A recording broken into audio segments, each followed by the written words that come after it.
género importante que es el género Streptococcus.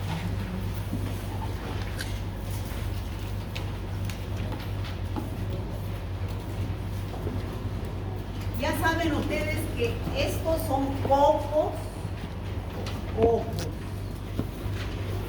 gram positivos agrupados. Strepto viene de cadena y cocos de grano, o sea, son cocos en cadena, la mayoría. Pero hay otros que son cocos en diplos, o sea, en grupos de a dos y no son redonditos. Estos son se ven más redonditos. Los que han pasado práctica, ¿los han visto? Los que han pasado práctica, ¿aquí hay el C1? Sí. Ya, los han visto los cocos gram positivos, ¿no es cierto? Sí. Si no los han visto, mala suerte. Yo los he... En esta tablita estamos, en la anterior clase habíamos visto todas las bacterias del género Staphylococcus. Otros cocos gram positivos son el género Streptococcus. ¿Qué especies tenemos? Tenemos 5 especies, de las cuales vamos a ver el Streptococcus pyogenes, Streptococcus agalactiae, Streptococcus pyogenes, Streptococcus agalactiae, Streptococcus del grupo Viridans, Streptococcus pneumoniae y los enterococos.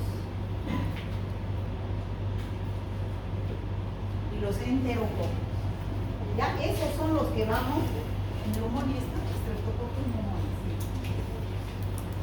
Ahí tenemos lo que vamos a ver en esta clase. Vamos a ver la morfología y su función. Ya sabemos que son cocos gram positivos, como vemos aquí, se agrupan en cadenas.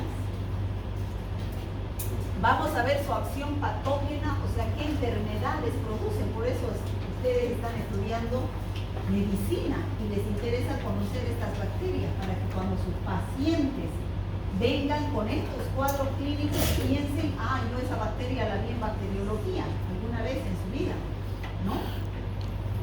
Y los cuadros que producen, o sea, los cuadros clínicos, las enfermedades. Los cuadros clínicos igual enfermedad, ¿ya? Streptococcus agalactiae, Streptococcus del grupo D, Viridans y el pneumococo o Streptococcus pneumoniae. Como les decía, entonces, estos vienen del griego strepto, que quiere decir cadena. Y la mayoría se agrupan en cadenas, ¿ya?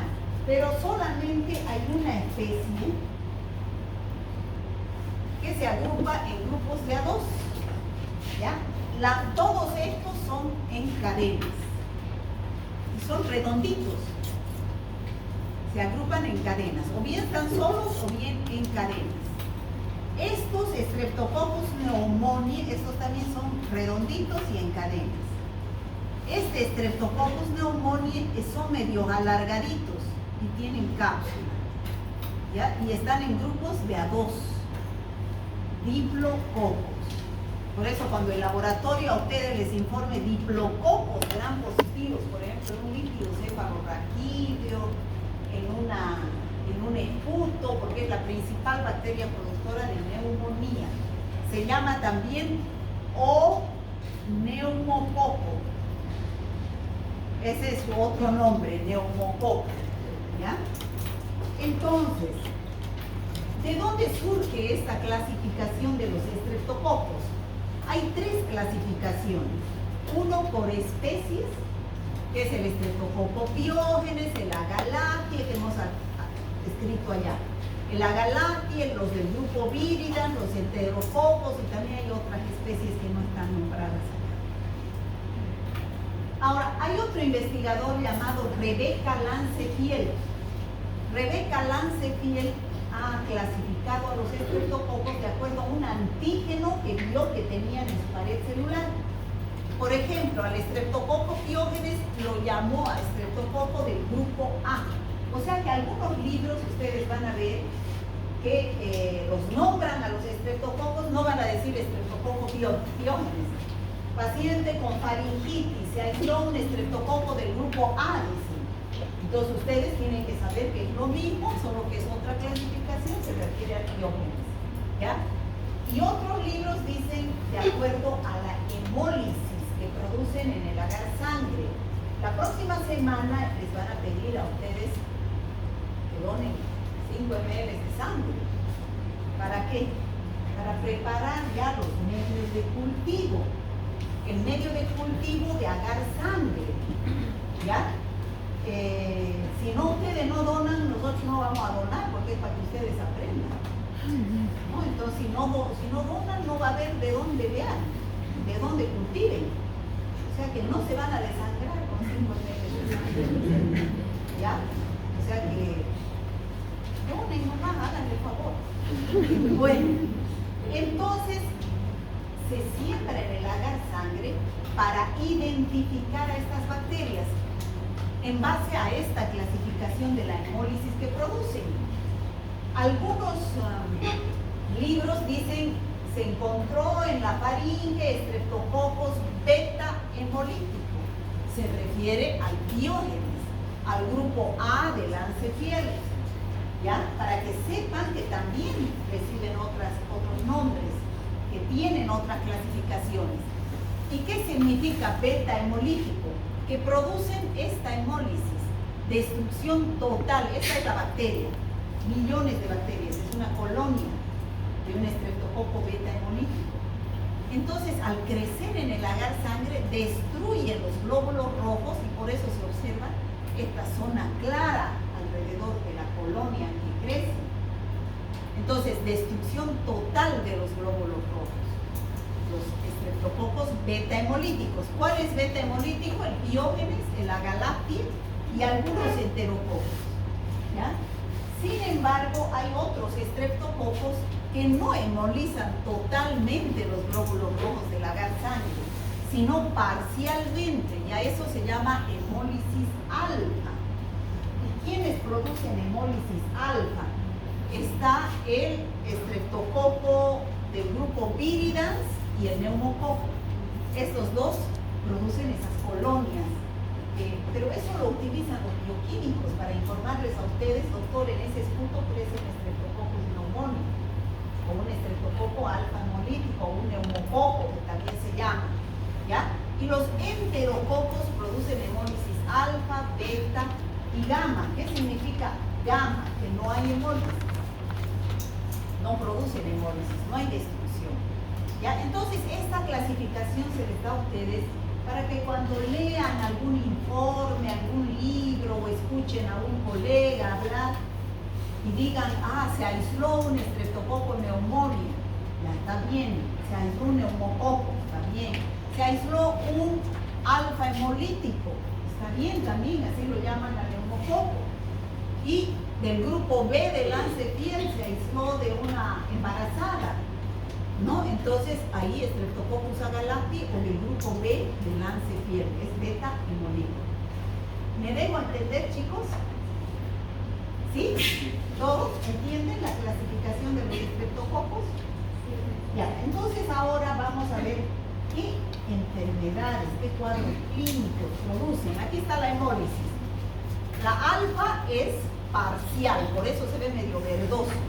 La alfa es bien clarita, por eso es destrucción total de los glóbulos rojos. Y la gamma no hay hemólisis. ¿Se entiende, no? Aquí. ¿Se entiende, chicos, lo que es la alfa, beta y gamma? O sea, ¿qué es lo que tienen los estreptococos? Una toxina hemolicina que destruye los glóbulos rojos de la garganta. Bueno, vamos a empezar hablando de nos vamos a referir con más amplitud porque es bien importante. El estreptococo piógenes o grupo B de Lancefieres, o grupo A, perdón, grupo A de Lancefieres es beta hemolítico. Beta hemolítico, ¿ya? Estreptococo del grupo A de Lancefieres o beta hemolítico. Estos son cocos gram positivos.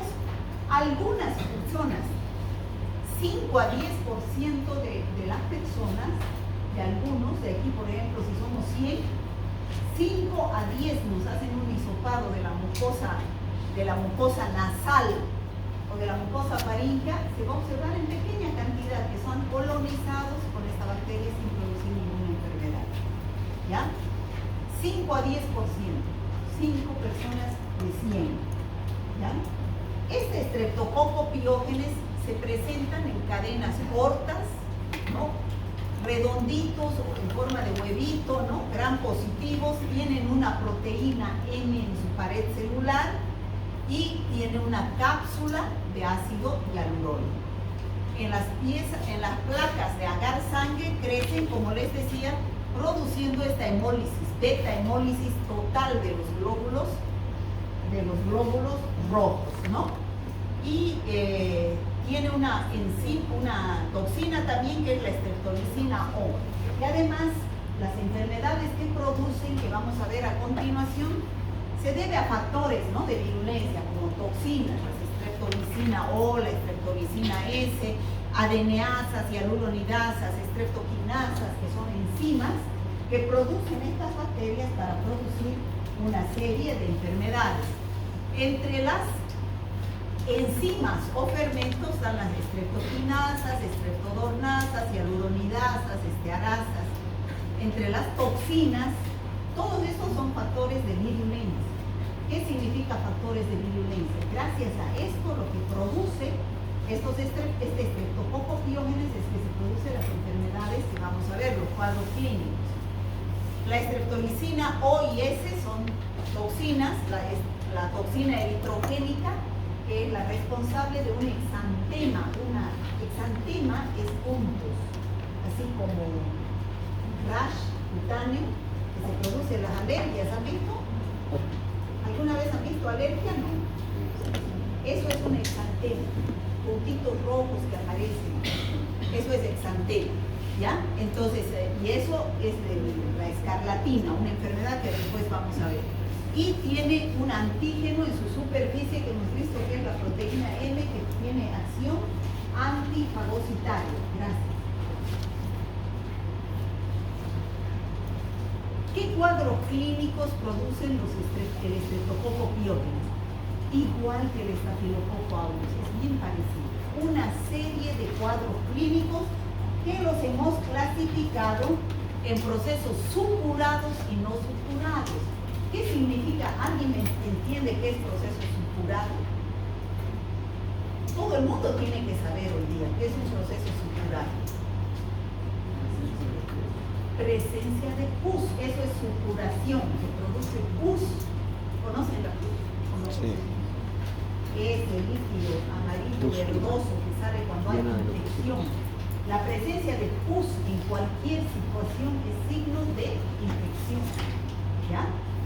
Entonces, pero este Streptococcus pyogenes produce procesos supurados y también produce procesos que no producen pus, no supurados.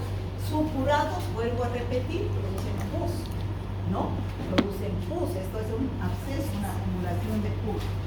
Entonces, ¿cuáles son esos procesos supurados? Los procesos que producen pus pueden ser inespecíficos o específicos. ¿Qué significa inespecífico?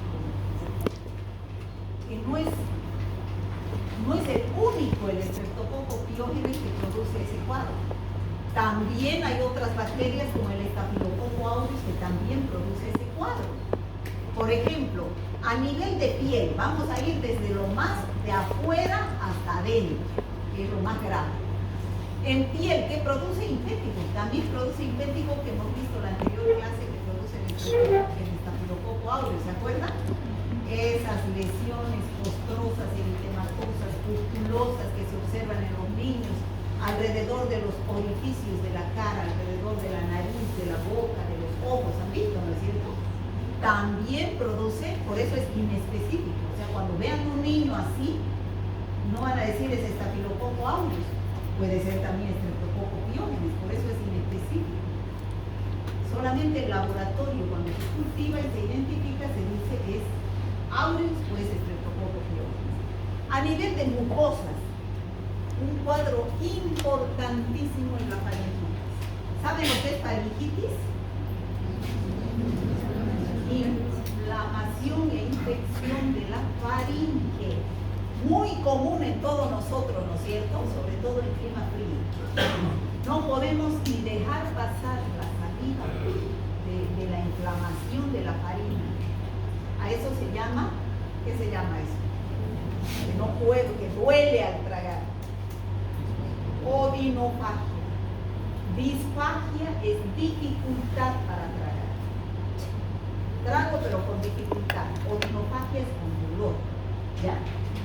Y si le dice, a ver, abra la boca, se ve una faringe eritematosa. ¿Qué significa eritematosa?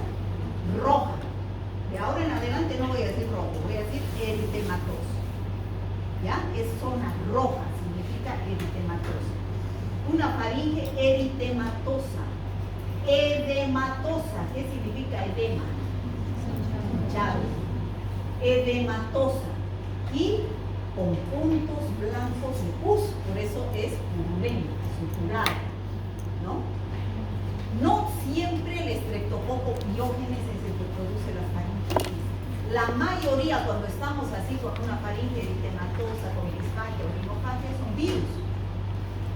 Pero si le decimos, a ver, abra la boca y vemos puntos blancos de pus, seguro que es un estreptococo piógenes. Dentro de las, vuelvo a repetir, la mayoría son virus. O sea, por eso cuando uno tiene odinofagia, disfagia, no siempre es estreptococo. Pero uno va a la farmacia y lo primero que le recetan las farmacéuticas es antibiótico. Tómese una amoxicilina, una ampicilina, y le da 3, ni siquiera para 7 días, produciendo resistencia. Y son virales, no hay para qué usar antibióticos, ¿no? La mayoría son virales, a no ser que se vean esos puntos blancos de pus. En su guía, en infecciones respiratorias bajas, está bien clarito en un caso clínico de faringitis estreptococa.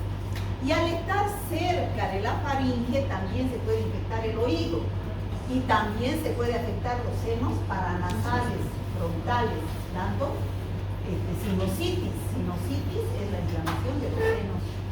Y también puede producir abscesos, igual que el estafilococo aureus, abscesos forúnculos.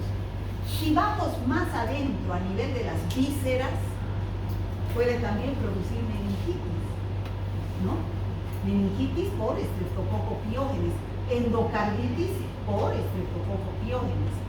Pero la infección más grave que produce, porque la bacteria ingresa a la sangre, es una sepsis puerperal. ¿Qué significa sepsis puerperal? ¿Qué es puerpe? Sepsis ya saben qué es. ¿Qué es sepsis? Vamos a ver, la tercera clase cuando avanzamos. Una infección generalizada que va por la sangre, la bacteria por distintos órganos. Y puerperal del parto es puerpara, que es una mujer después del parto. ¿Ya? Entonces, sepsis puerperal quiere decir es una mujer que ha dado a luz por parto, pero no ha sido atendida con todas las condiciones de esterilidad y asepsia. Entonces se ha infectado con un estreptococo piógenes y esa mujer puede morir.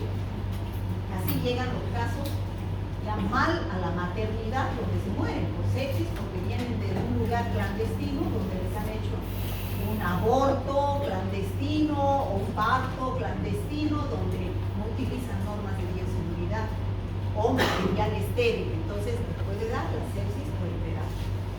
Esos son los casos inespecíficos. ¿Cuáles son las infecciones específicas producidas por estreptococo piógenes? Quiere decir que solamente el estreptococo piógenes puede producir esos cuadros. Son dos. Con E empiezan las dos. Erisipela y escarlatina. ¿Han escuchado ustedes hablar? La erisipela es bien común. Tiene erisipela, ¿no han escuchado hablar? Bueno, de aquí en adelante nada escuchan ustedes, no sé cómo estudian medicina. Ni la tele ven. Tienen que empezar a ver programas de salud, es importante para tener una cultura general, ¿no? La erisipela es una enfermedad a nivel de piel y tejido celular subcutáneo donde la bacteria ingresa por una herida que uno se hace. Ingresa y aparece en el lugar, ahorita vamos a ver fotos, fiebre, edema y eritema, con N, está ahí con N. Y la escarlatina es un rash, un exantema, como les decía, que aparece en la piel, que es de un paciente que tiene faringitis. Y de la faringe puede pasarse a otros órganos y producir una erupción, un exantema, eritemato papuloso, o sea, zona roja y papulosa, que puede abarcar cuello, tronco y extremidades. Ahorita vamos a ver todos esos cuadros en fotos. Pero también puede producir cuadros no supurados. ¿Y qué son cuadros no supurados? Que no producen pulso. Son estos, que generalmente son una consecuencia de estos, especialmente ¿de qué? De una faringitis. A los niños cuando da faringitis estreptocócica hay que tratarlos. ¿Con qué se realiza el tratamiento? ¿Saben ustedes?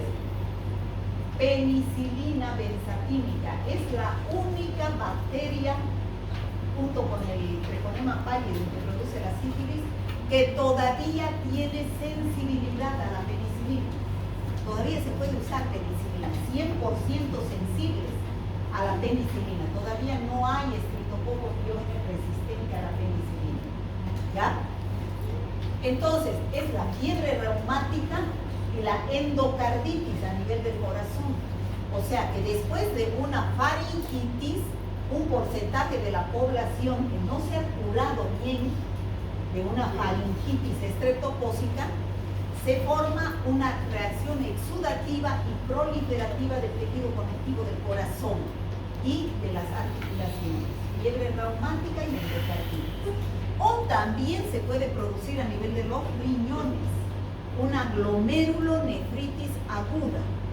Aparece también después de una infección mal curada o no tratada de una faringe o de una escarlatina, donde se van los riñones y el paciente empieza a tener fallas los glomérulos renales, empieza a orinar con sangre, eso es hematuria se llama, albuminuria, y aparecen edema en las piernas, ¿no?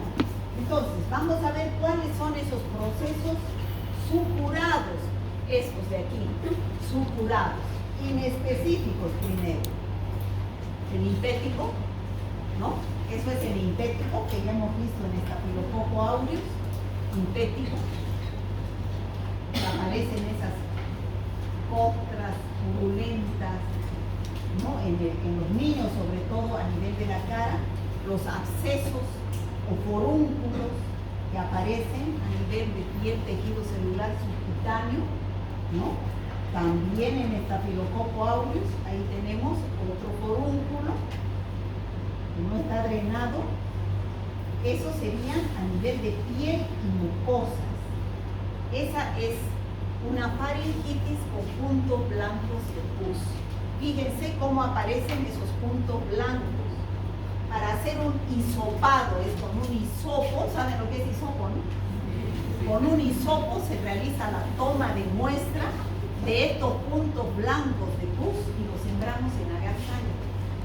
El bioquímico lo siembra en agar sangre, 24 horas a la estufa, y al día siguiente va a haber las colonias beta hemolíticas. O sea, cuando alguien en su casa les diga, ay, me duele la garganta, ustedes díganle, abra la boca.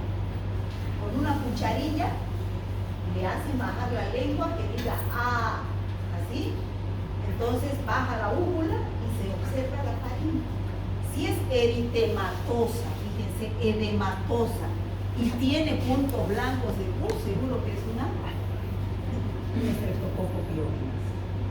Es bacteriana, tratamiento con antibióticos, pero la mayoría de las veces es solamente eritematosa y no tiene puntos blancos de pus. Entonces no es estreptocócica, no hay que dar antibiótico. ¿Qué es? Viral. Tratamiento sintomático, ¿no?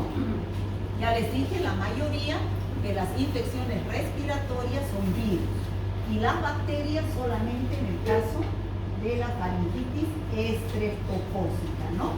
donde se ven los puntos blancos de pus. Dentro de los virus que producen faringitis tenemos rinovirus, coronavirus, influenza, parainfluenza, ¿no? Virus de leer, todos esos virus, los menos frecuentes. La bacteriana, el Streptococcus pyogenes, en la mayoría de los casos. Bueno.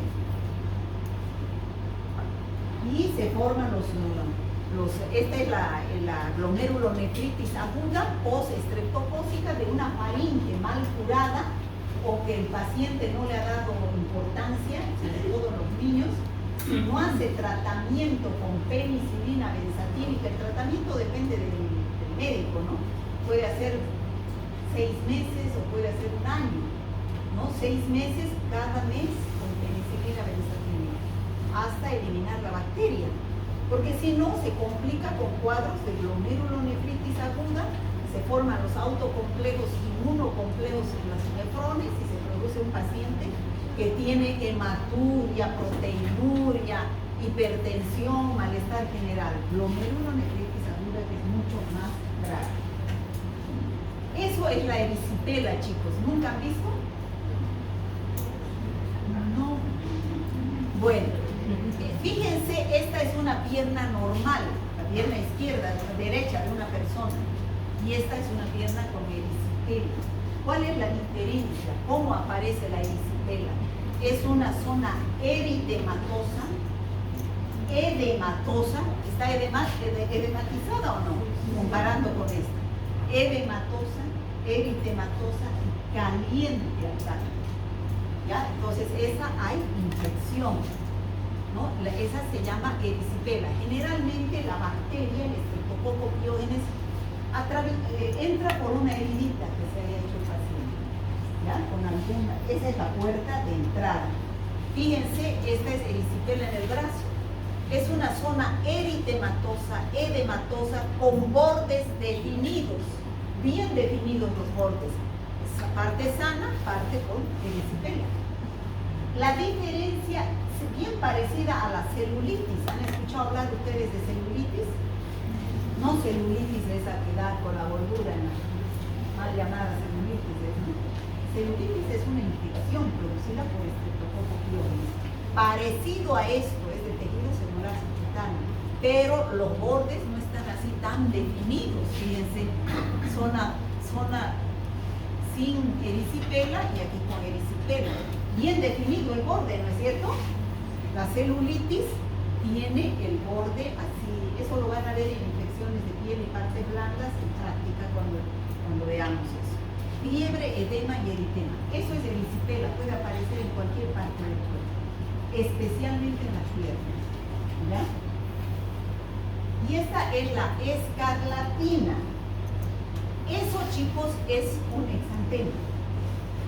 Ya no me van a decir que no saben qué es exantema. Aquí está bien clarito, puntos rojos que aparecen, ¿no? Y así se ve en la realidad. ¿Nunca les ha dado dengue? El dengue no se les ha aparecido un exantema en la piel que pica. Bueno, se tiene que hacer diagnóstico diferencial la escarlatina con el dengue que da exantema, ¿no? Eso también es producido por Streptococcus pyogenes. O sea, son 2 cuadros específicos que hay que pensar en Streptococcus pyogenes y empiezan por qué. ¿Cuáles son? La erisipela y la escarlatina. Ese, por ejemplo, es escarlatina y ese es erisipela, ¿no? Bueno, ya hemos visto los procesos supurados y los procesos no supurados, y hemos dicho que son la endocarditis. ¿Y cuándo aparece en este cuadro? ¿Cuándo dijimos? Ya, cuando da fiebre, pero ¿cuándo? De por sí aparece. Faringitis no tratadas, no curadas. O sea, me duele la garganta a los niños y las madres no llevan al médico, el médico no hace tratamiento con penicilina, es largo el tratamiento. Entonces complica y a la larga se puede presentar una endocarditis, una fiebre reumática y una glomerulonefritis, siendo la puerta de entrada una faringitis mal curada. ¿Se entiende? Bueno, el Streptococcus pyogenes, vuelvo a repetir, antibiótico de elección, penicilina benzatina. No hay resistencia.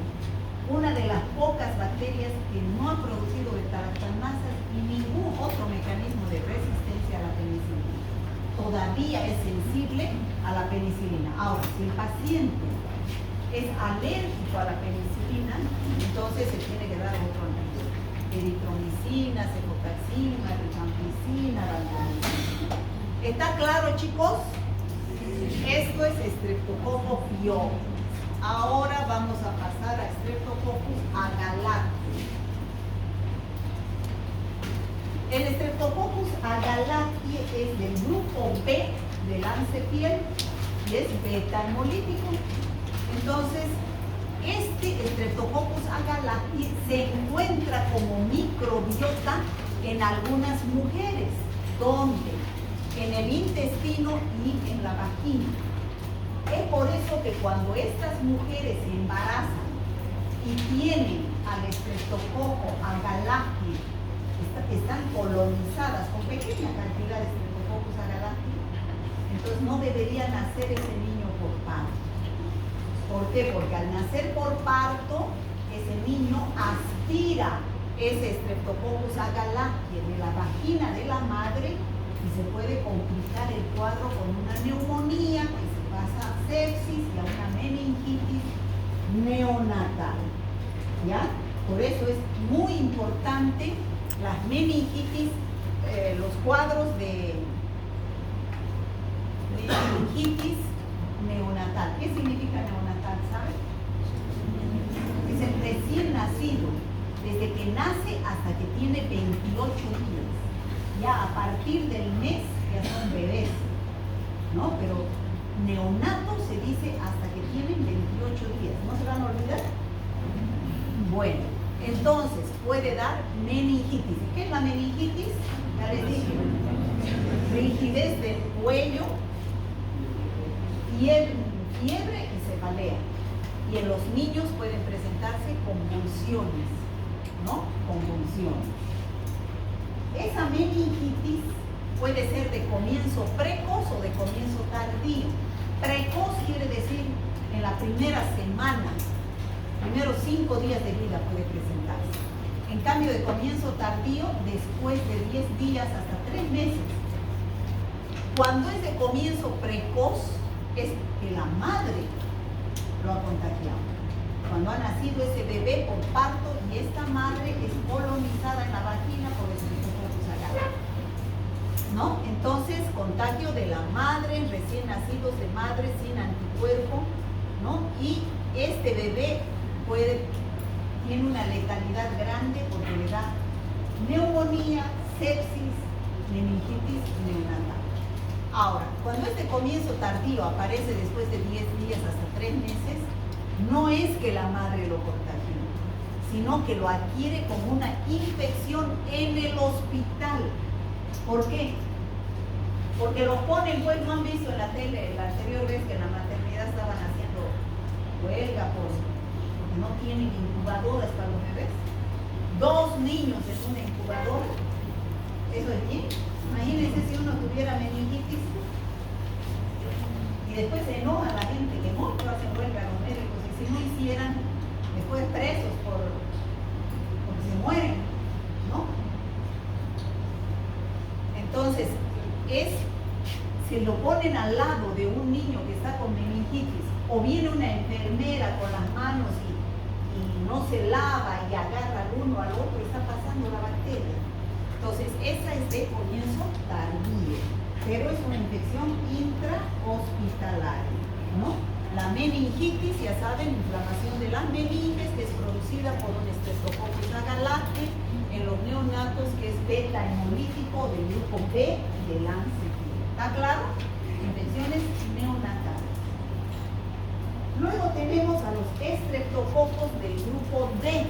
Estos estreptococos, este es del grupo A, este es del grupo B de Lancepiel, estos son del grupo D de Lancepiel. Actualmente ya no están dentro del género Streptococcus, pero se los estudia dentro del género Streptococcus. Se llaman enterococos del grupo D. Entero, ¿qué quiere decir? Intestino. O sea que son cocos que todos tenemos en el intestino, ¿no? Como microbiota. ¿Cuáles son las especies? Enterococcus fecalis, Enterococcus faecium, Enterococcus avium. Son microbiota del intestino principalmente.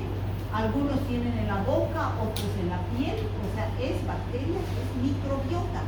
Pero cuando va a otros órganos, el otro día una alumna me decía, me mostró una secreción de oído de su madre y estaba con o Escherichia coli o Enterococcus fecalis. Pero ¿cómo ha llegado al oído? O sea que de la mano, seguramente entra al baño, no se lava, se agarró el oído y le agarró una infección. O sea, cuando van las bacterias a órganos estériles que no deberían tener bacterias, producen infecciones graves, otitis, infecciones urinarias en las mujeres, muy común. Si está en las heces, porque es microbiota del intestino, la mujer que no se limpia bien de adelante hacia atrás cuando entra al baño de fecar, sino de atrás hacia adelante, contamina la uretra y la vagina. Entonces pueden dar infecciones urinarias. Meningitis, endocarditis, esas ya son más graves. Eso es del grupo Enterococcus. El grupo Viridans. Chicos, todos tenemos, estamos acá, Viridans. Todos tenemos Streptococcus del grupo Viridans en la boca. Es microbiota bucal en la mayoría de las personas. También en la faringe, en la lengua, en la placa dental. Pero también puede producir infecciones en órganos donde no es normal, especialmente la infección más grave que produce el Streptococcus del grupo Viridans es la endocarditis en pacientes que están con válvula de prótesis. Esa válvula que le están colocando en una cirugía no está bien esterilizada y le da endocarditis. También puede producir sepsis, neumonías, infecciones de las heridas. Y a este grupo también pertenece una bacteria que hemos hablado el primer día de clase. ¿Cuál es? El Streptococcus mutans, que es del grupo Viridans, ¿no? Que produce la caries dental. ¿Por qué? ¿Qué es lo que tiene? ¿Qué es lo que tiene que se adhiere bien al esmalte del diente? ¿Qué tiene, chicos? Glicocalis, muy bien. Esa estructura llamada glicocalis. Y por último, otro importantísimo es el Streptococcus pneumoniae, que también se dice neumococo, ¿ya? Es el único, como les decía, que no se presenta en cadenas, se presenta como diplococos, ¿no? Diplococos, y no están, los poquitos no son redonditos, son medio alargaditos, ¿no? Son diplococos gram positivos. Entonces, ustedes, si por ejemplo tienen un paciente, las patologías más importantes que produce el neumococo es la neumonía, como su nombre indica, la bacteria más importante productora de neumonía de la comunidad es el neumococo. ¿Ya? Entonces, si ustedes piden una tinción de gram de un esputo de un paciente que está tosiendo, botando una flema, tiene fiebre, dolor en punta de costado, y si no quieren esperar 48 horas hasta que salga la identificación de la bacteria en un cultivo bacteriológico, le dicen, a ver, infórmeme la tinción de gram. Entonces el laboratorio va a ver diplococos gram positivos, lanceolados. Este es un leucocito polimorfo nuclear, tiene 1, 2, 3, 4 núcleos. Entonces estos son las bacterias, diplococos gram positivos lanceolados. Entonces ustedes ya con eso saben que es un neumococo y empiezan un tratamiento empírico, ¿no? Hasta que el laboratorio les dé el resultado del antibiograma y la identificación de la bacteria.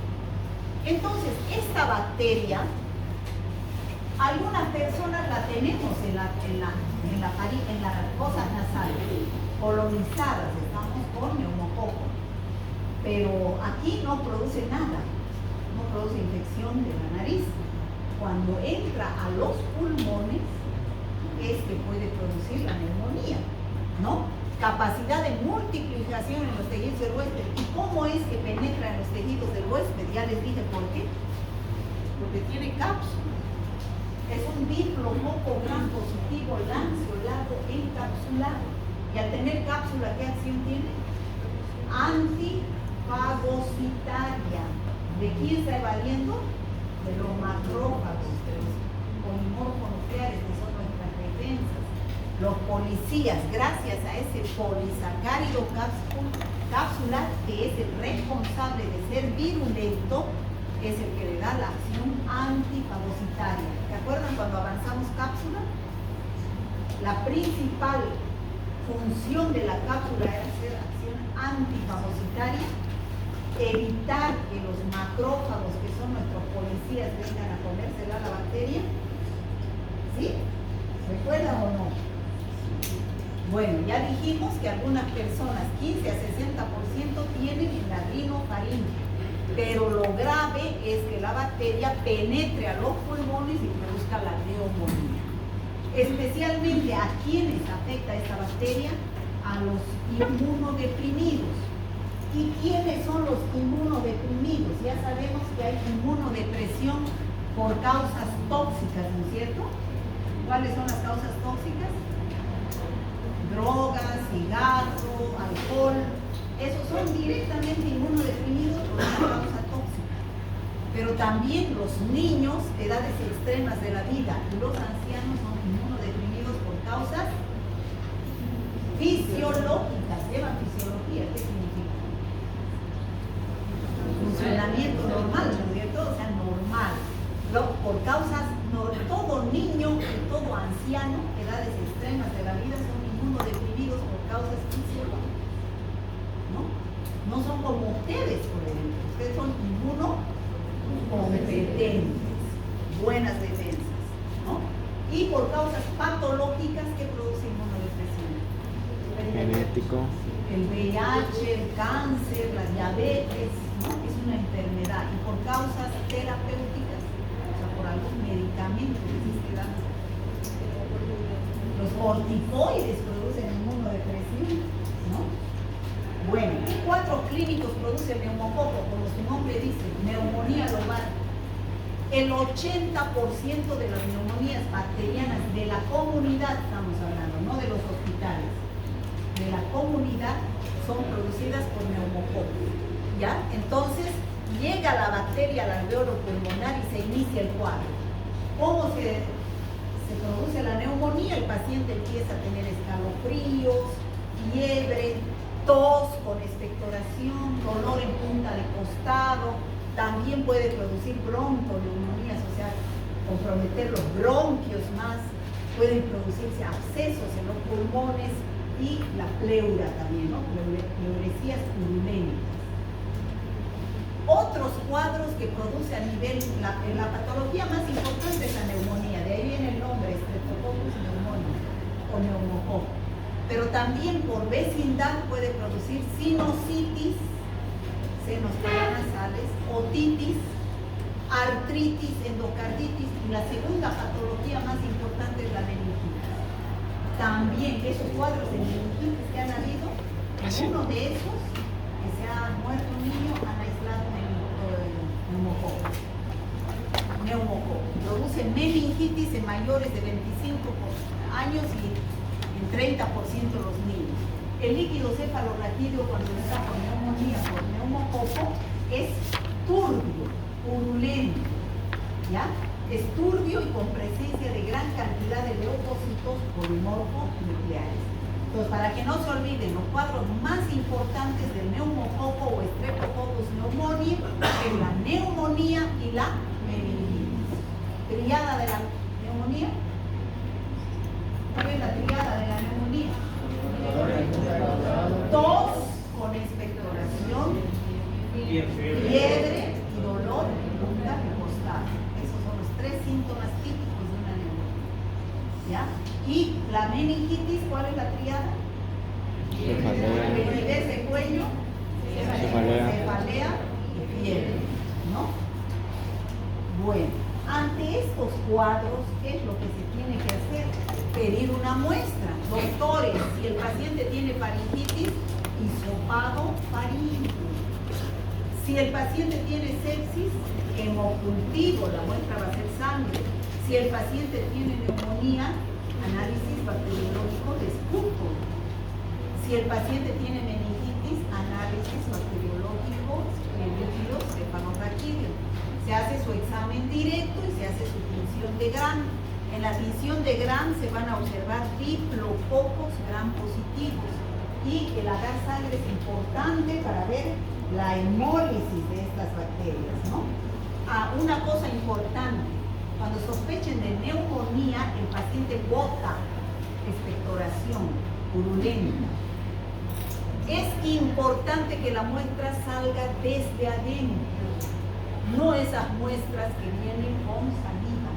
La saliva es de la boca, no es de los pulmones. Y la neumonía es en los pulmones. Tiene que ser del lugar donde es la infección. Si ustedes no le dicen a su paciente lleve esa flema que está produciendo. Pero hay médicos que le dicen, tome este frasco, lleve, aquí te da ya su saliva. Le dicen. Ese resultado no sirve para nada. Es de la boca. ¿Y para qué nos sirve si la infección no está en la boca? Está en los pulmones. Entonces, si no lleva esa muestra purulenta que viene de acá, pasa por la boca, se va a contaminar con microbiota. Por eso al paciente hay que decirle que se enjuague bien la boca antes de obtener la muestra. El tratamiento del neumococo no es como el estreptococo piógenes. El piógenes es 100% sensible a la penicilina.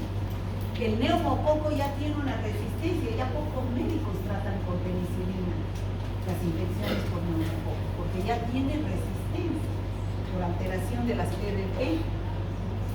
Entonces utilizan otros antibióticos de otras familias. Ya pronto van a llevar ustedes antibióticos. Van a conocer los macrólidos, las cefalosporinas de tercera generación, rifampicina, vancomicina. ¿Está claro, chicos? Bueno, ya hemos terminado de describir a todas las familias, a todas las especies del género Streptococcus. A ver, para repasar. La morfología del género Streptococcus, ¿cómo es? Cocos. Y en la tinción se observan como gram positivos. Tinción, o son gram positivos o son gram negativos. Tinción se refiere a la tinción de gram.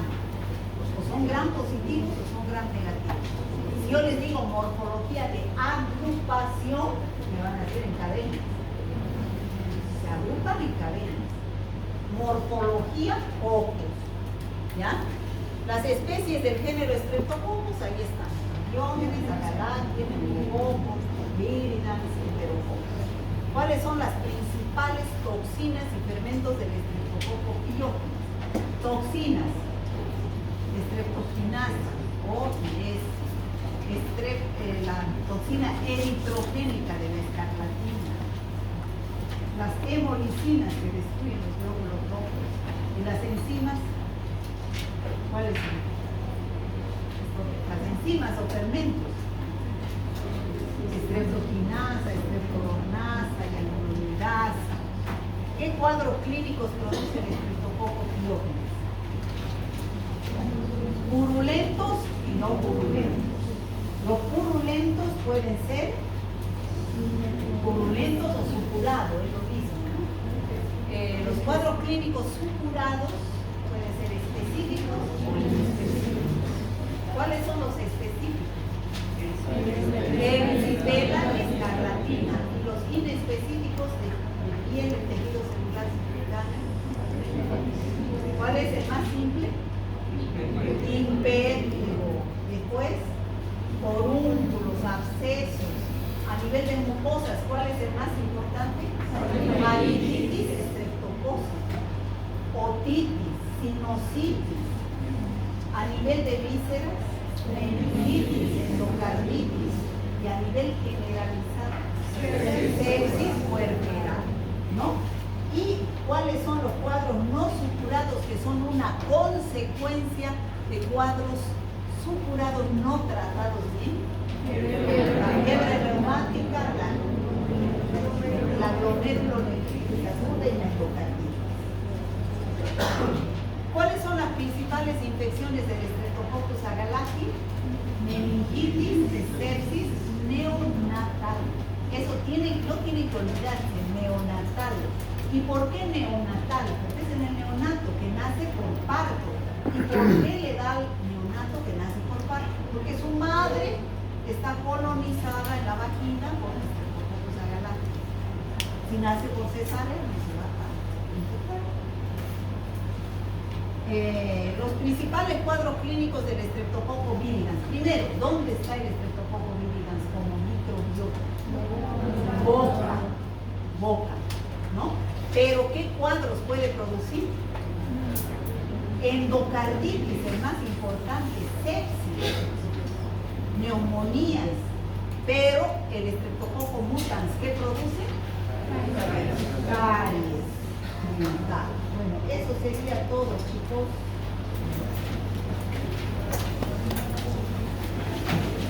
De Streptococcus.